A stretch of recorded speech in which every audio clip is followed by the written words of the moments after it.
Good afternoon, welcome back to my channel Sukanta লিসাস ব্লগে। সবাইকে welcome. আশা করি সবাই ভালো আছো, আমিও ভালো আছি। এই যে মা এসেছে, আমাকে আবার জড়িয়ে ধরেছে। আচ্ছা শোনো, অ্যাকচুয়ালি আমি আজকে দেরি করে এলাম, তার কারণ আমি দেরি করেই উঠেছি। কালকে রাতে আমরা সবাই দেরি করে, কালকে রাতে একটু শুতে দেরি হয়ে গেছিল, কারণ বাবার এইসব কথা আলোচনা। সত্যি কথা, কালকের দিনটা একটু মেমোরেবল দিন ছিল, কষ্ট হয়েছে। তোমরা আমার ব্লগ পেয়েওছো। আজকে মা বানিয়েছে ভেটকি পাতুরি, বাট আমি হেল্প করেছি। আর আমি এত কাছাকাছি ছিল, তোমরা তো জানো একটা মেয়ের এই সময়টা মানে 4 দিন বাদে যে কত কাছাকাছি থাকে। যার হয় না সে বলতে পারবে না। দেখো, যাদের হয় না তারা বাদ দিয়ে আমি যাদের হয় সবাই যেন কতটাতে, তাও আমি বরং আমি কিছু এখনো বাদ রেখেছি। পাপোশগুলো, চাদর ফাদর সব কেচেছি। তারপরে নাইটি ছিল, এত বৃষ্টির জন্য যাদের কোনোদিন লক্ষ্মী পুজো বাদ যায় না, ওরকম আছে কিছু মানুষ আছে, জানো তো, আমি বললাম। আর যারা দেখবি তারা লুচির মতো ঝুলবি আর ফলবি। আচ্ছা যাই হোক, আমি এইসব কথা যেতে চাইছি না একদম। আমি বললাম আজকে, আমি এসে বললাম আজকে এই আমরা এখন লাঞ্চটা করব। আমি এবার আমার বউ আমাকে মেরেছে রে, আমার শাশুড়িও আমাকে মেরেছে, আমিও মেরেছি। হ্যাঁ, প্রমাণ করে দিয়ে যেতে হবে যে আমার শাশুড়ি বৌমা আমরা প্রচুর মেরেছি, ওই জন্য গায়ে জড়ি ধরে আসছি। প্রমাণ কিন্তু আর জলটা না, আজকে ভোর রাতে আজকে ছেলে আমাকে এসে ডাকছে যে আমার বলছে, মা লিজা ঘুমের মধ্যে বলছে, লিজা ঘুমের মধ্যে বলছে, বাবার কথা দিয়ে বলছে, লিজা জল দে জল দে। জলটা লিজার হাতেই খেয়ে গেছে, শেষ জলটা বাবা আমার হাতেই খেয়েছিল। ছেলে 11টায় গেছিল, ছেলের হাতে খেয়েছে। ছেলে কত ছেলের হাতে খেয়েছে, আর লাস্ট জলটা লিজার হাতে খেয়ে গেছিল। ওই জন্য তো খুব খারাপ মেয়ে। যাই হোক, ওইসব নিয়ে আমি আর না বলতেই হবে। আর আজকে একটু আর কিছু মাছ রেখে দিয়েছি মামা বাড়িতে দেবো বলে, কারণ মামা ভাই দিদুন খেতে ভালোবাসে ভেটকি মাছ, তাই দেবো বলে রেখে দিয়েছি। আর আমার বাপের বাড়িটা যদি একটু কাছে হতো, সম্ভব তাহলে গিয়ে আসা হোক না। এই বৃষ্টির মধ্যে সম্ভব না। বৃষ্টির মধ্যে বাবা মা আসার কথা ছিল, কিন্তু এই বৃষ্টির জন্য, আর প্লাস কালকে ভাদ্র মাস তো শেষ হয়ে যাচ্ছে, এবার সব ধোয়া কাচা সবকিছু করতে হয়, তো সব হয়ে গেছে। মানে আমার বাড়িতে হয়ে গেছে, তবুও কি বলতো, যাই হোক কিছু কাজ থাকে। আর বৃষ্টিটার জন্য মেনলি আসতে পারে, তাহলে বাবা আসতো, বাবা মা বোন 3 জনই আসতো।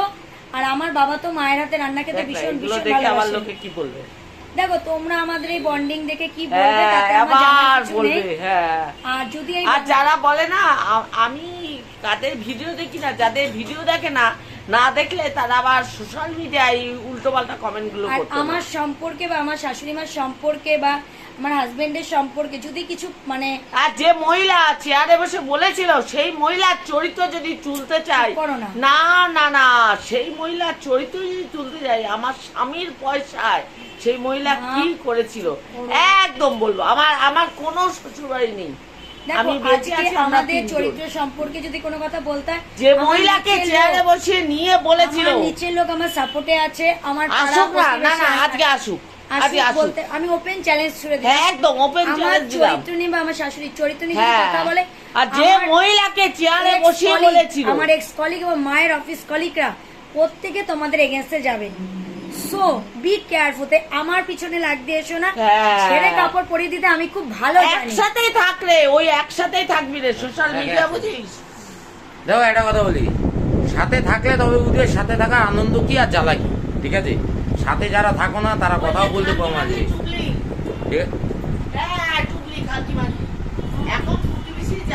আমার কথা যেটা বলছি সেটা মাথায় ঢুকি নাও। আমাদের পিছনে রেগো না, খারাপ হয়ে যাবে।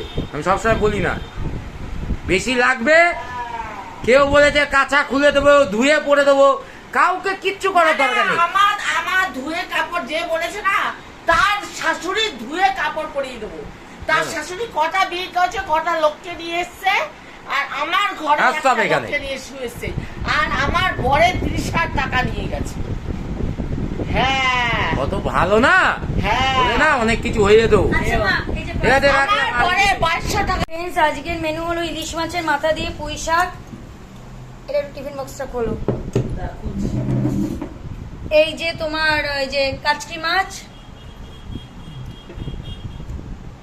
ভেটকি মাছের ভাপা। আর পাতুরিটা কোথায় গেল? সরি, গরমে দেওয়া হয়েছিল, ঠান্ডা হয়ে গেছে মাইক্রোওয়েভে। আচ্ছা, এই যে ভেটকি মাছের পাতুরি, এই হলো আজকে আমাদের মেনু। মামা বাড়িতে ভেটকি মাছের পাতুরিটা যাবে, কাচকি মাছটা অল্প রয়েছে, ওটা আর দেবো না। আলাদা তোলা আছে। হ্যাঁ মামা বাড়ি আমি দেখিয়ে দিচ্ছি, হয়তো ভাবতে পারো মিথ্যা বলছি, দেখিয়ে দিচ্ছি। এই যে মামা বাড়ির জন্য আলাদাভাবে তোলা আছে। অনেকে তো অনেক মিথ্যা কথা বলে ফুটানি দেয়।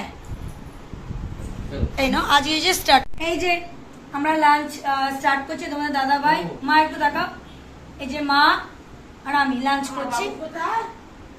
এই যে আমার বৌমা না খুব খারাপ, ওর মতো খারাপ আমার শাশুড়ির মতন খারাপ দুনিয়া বড় পাওয়া যাবে না, কিন্তু আমি কোনোদিন আমার শাশুড়ি দুজনের মতো ভালো আর কেউ হয়ই না। এবার আমি তোমাদের আজ একটা কথা বলি, আমি না বিয়ের আগে আমার যখন বিয়ে ঠিক হয়, আমি কিছু লোক তো কান ভাঙিয়েছিল তার সঙ্গে। দাঁড়াও আমি বলছি, আমি বিয়ের আগে যখন আমার বিয়ে ঠিক হয়, আমি কিন্তু মাকে পুষে এটা দিয়ে দাও, মাকে কিন্তু আমি আন্টি বলে ডাকতাম, বাবাকে আঙ্কেল বলে ডাকতাম।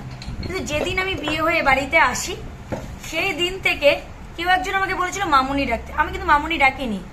আমি কিন্তু প্রথম দিন থেকে মা ডেকেছে, ওই মামুনি ডাকটা বেসিক্যালি আমার ঠিক আসে না। শাশুড়ি মানে মা, এটা আমি জেনে এসেছি। আমার মাকে আসলে কি বলতো, এটা একটা ফ্যামিলি ব্যাকগ্রাউন্ড থেকে শিক্ষাটা আসে। আমার ফ্যামিলির মধ্যে আনকালচার কাউকে আমি দেখিনি তো। হ্যাঁ, আমার মামি এতটা হায়ার এডুকেটেড থাকা সত্ত্বেও সে কিন্তু মামি চলে গেছে, তবুও কিন্তু সে এই যে মামি মা বলেই ডাকতো দিদুনকে। আর আমার মামিকেও আমি দেখেছি, সে কিন্তু আমার দিদাকে মামি বলেই ডাকতো, মাসিরাও তাই ডেকে এসছে। এবার আমার বাবাকেও দেখে এসছি, বাবাকে না সরি, আমার মা তো, আমার ঠাকুমা তো অনেক ছোট, মানে বাবার ছোট বয়সে মারা গেছিল। মা বাবাকে ঠাকুমার মানে বাবার ইয়েতে দেখতে পারেনি, তা দাদু ছিল বেঁচে, দাদুকে কিন্তু আমার মা বাবা বলে। এই শিক্ষাটা না আমার বংশ পরম্পরায় এসছে। আর যারা আমার বা আমার শাশুড়ি বা আমার ফ্যামিলি নিয়ে চরিত্র নিয়ে কথা বলছো, আমি এটা মনে করি, এবং আমার ইন্সপিরেশন দিয়েছে আমার সঞ্জয় আঙ্কেল।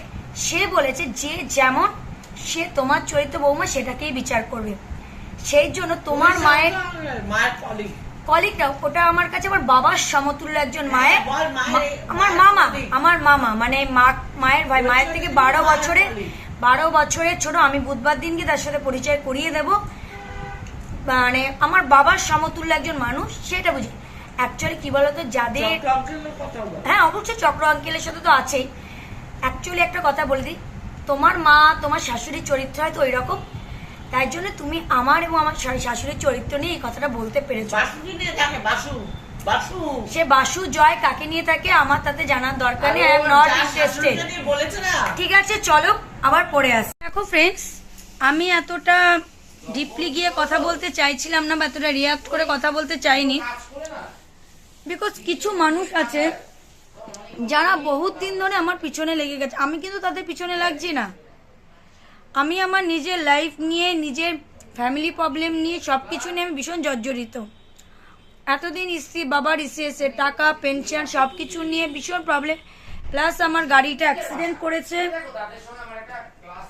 আমার নিজস্ব অনেকশো কিছু পার্সোনাল কাজ আছে, মানে ওভারঅল আমি কিন্তু অনলি ইউটিউব নিয়ে থাকি না। আজকে আমার বাড়িতে যে কাজের কাকিমাকে রাখা হয়েছে, আমার কাজের অত্যধিক প্রেশারাইজের জন্য আমাকে রাখা হয়েছে, নাহলে আমি রাখতাম না। কারণ আমি এই সন্ধে 6টায় বসবো আর 10টায় উঠবো প্রজেক্ট শেষ করে, সেটা আবার টুমোরো সাবমিট করব। দেন তারপরে এদিক থেকে আমার কলেজ থেকে, মানে আমার যেখান থেকে বিবিএ ব্যাচেলার বিজনেস অফ মানে অ্যাডমিনিস্ট্রেশন করেছি, সেখান থেকে আমাকে বারবার ফোন করেছে স্কলারশিপের টাকা উইথড্রল করতে। ওভারঅল সবকিছু নিয়ে না আমি ভীষণ মানে একটা প্যাথেটিক সিচুয়েশনের মধ্যে পড়ে গেছি। তোমাদের দাদা ভাইয়ের relieving letter each and everything নিয়ে ভীষণ প্রবলেমের মধ্যে চলছে। তারপরে মায়ের অফিসের তো কড়াকড়ি, সবকিছু নিয়ে আজকে আমরা ভীষণভাবে বিজি। তার মধ্যেও যদি বাজে কমেন্ট কেউ করে, তাকে তো রিপ্লাই দিতেই হবে না, নাহলে তো সে আমাকে দুর্বল ভাবে। তার মতন তো বাজে বা নোংরা মেন্টালিটি আমার নয় না। আমি আমার যোগ্যতা নিয়ে কখনো কারোর কাছে জাজ করি না, আমি আমার বিহেভিয়ার ভালো সব কিছু নিয়ে বলি। এত বড় বড় কথা সে তার হাজবেন্ডের এডুকেশন লাইফ নিয়ে বলছে, সেটাও সে অর্জন করেছে কিন্তু আমার মামি শাশুড়ির দৌলতে। না হলে তার অকাত ছিল না ইঞ্জিনিয়ারিং পাশ করার, মানে ডিপ্লোমা করার অকাত ছিল না যে আমার মামি শাশুড়ি হেল্প না করতো। সো মানে বি কেয়ারফুল, আমার পিছনে লাগতে এসো না। এবার আমি ঝেড়ে কাপড় পরিয়ে দিতে তুমি যেমন পারো, আমিও কিন্তু খুব ভালো করে পারি ঝেড়ে কি করে কাপড় পরাতে হয়। আমি যেমন ময়দানে যদি নামি না, তুমি কিন্তু পারবে না আমার সাথে বাঁচতে। সো আমি লাস্ট ওয়ার্নিং দিচ্ছি, আমার এবং আমার ফ্যামিলির সম্পর্কে কোনো ধরনের টোল ভিডিও করলে এরপর এর এগেনস্টে কত দূর যেতে হয় সেটা কিন্তু আমি যাব। আমার পাশে কিন্তু আমার মামারা আছে, প্লাস আমার বাপের বাড়ির লোকেরা আছে, ইচ অ্যান্ড এভরিথিং সবাই আমার পাশে আছে। আমার মামা শ্বশুর বাড়ি আমার মামারা বলেছি, ইভেন আমার ননদ ব্যাঙ্গালোরে থাকে, সে আছে। আমরা সবাই একজোট হয়ে যদি তার পিছনে তোমার পিছনে লাগতে যাই না, তুমি তো পালিয়ে বাঁচবে না। এটা তোমাকে আমি পরিষ্কারই ক্লিয়ারলি মেনশন করে দিলাম। আর একটা কথা বলে দিচ্ছি, অন্তত আমার হাজবেন্ড আজ যাই হোক মানে বিয়ের হলুদের বাটি নিয়ে গিয়ে একটা বিবাহিতা মেয়েকে দেখে তাকে জিজ্ঞেস করতে পারে না আর ইউ ম্যারিড? সে শাখা পলা সিঁদুর পরে রয়েছে, তুমি কি ম্যারিড? তখন সে স্কুল টিচার, হাই স্কুলের টিচার, তাকে জিজ্ঞেস করে তুমি কি বিবাহিত? সে একটা অকওয়ার্ড ফিল করেছে, সে তখন প্রেগনেন্ট, সে মনে হয় বিবাহিত হলে সে লজ্জায় চলে গেল। তার হাজবেন্ডের চরিত্র কত ভালো সেটা কিন্তু আমার কাছে অন্তত জাজ করতে এসো না। সে আমাকে যা যা কথা বলেছে সেগুলিকে আমি ওপেনলি এখন বলি না, তোমাদের সম্পর্কটা টিকবে না। সো বি কেয়ারফুল, আমার পিছনে লাগতে এসো না। আজকের মতো ব্লগটা আমি এখানেই শেষ করে দিচ্ছি। আগামীকাল আসবে নেক্সট ব্লগ, একটা ভালো ভিডিও নিয়ে আসবে, যেটা একটা সুন্দর ব্লগ নিয়ে আসবো যেখানে আমাদের সারাদিনের ডেলি লাইফস্টাইলটা থাকে।